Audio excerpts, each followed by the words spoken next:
kuonyesha kwamba usajili ni kamari. Viongozi wetu kwa katika hili wamepigwa. Kama kuna mtu alikula hela ya usajili, mama yangu vile arudishe, kwa sababu ametutoa akili sisi wana Simba. Lakini wakati anaingia mmemshangilia sana. Tunampa moyo kaka, nilichogundua ukimpa moyo Dumbia unakufa. Unakufa, mpe moyo wako Dumbia ufe. Hateteleki. Haya, unamtetea kwa lengo gani kaka kama hutaki kulogwa? Haya, Dumbia wewe unamtetea kivipi? Hebu niambie, hata kama ni wewe ndugu yangu. Haya, Dumbia unamtetea kwa lengo gani? Eti.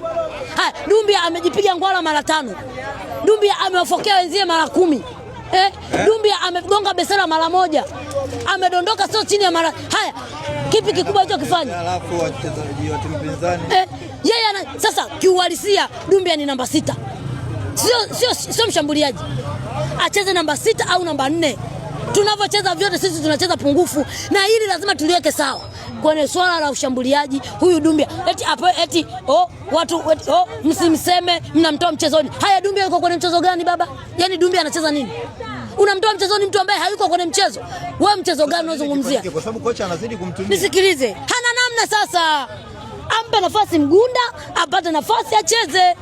Au anachofanya ni kuwaonyesha walomleta.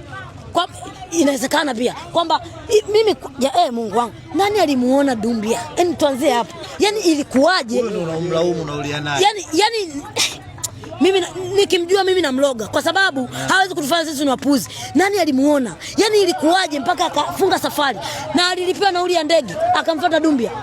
Au walimuona YouTube? Walimuonea, mimi ndio nachoka. Yaani Dumbia alionekana wapi?